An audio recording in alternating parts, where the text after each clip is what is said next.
নির্বাচন ও গণভোট অনুষ্ঠানের জন্য বাংলাদেশের জনগণকে অভিনন্দন জানিয়েছে জাতিসংঘ। শনিবার এক বার্তায় এই অভিনন্দন জানায় সংস্থাটি। একই সঙ্গে জাতিসংঘ স্পষ্ট করেছে, একটি শান্তিপূর্ণ ও উন্নত ভবিষ্যৎ গড়ার লড়াইয়ে তারা বাংলাদেশের পাশে থাকবে এবং সব ধরনের সহযোগিতা চালিয়ে যাবে।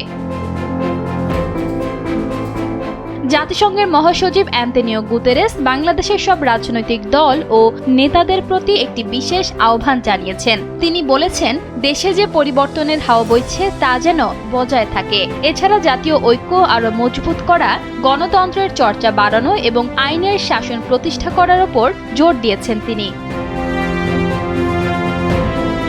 জাতিসংঘ মনে করে, বাংলাদেশ এখন একটি বড় পরিবর্তনের মধ্য দিয়ে যাচ্ছে।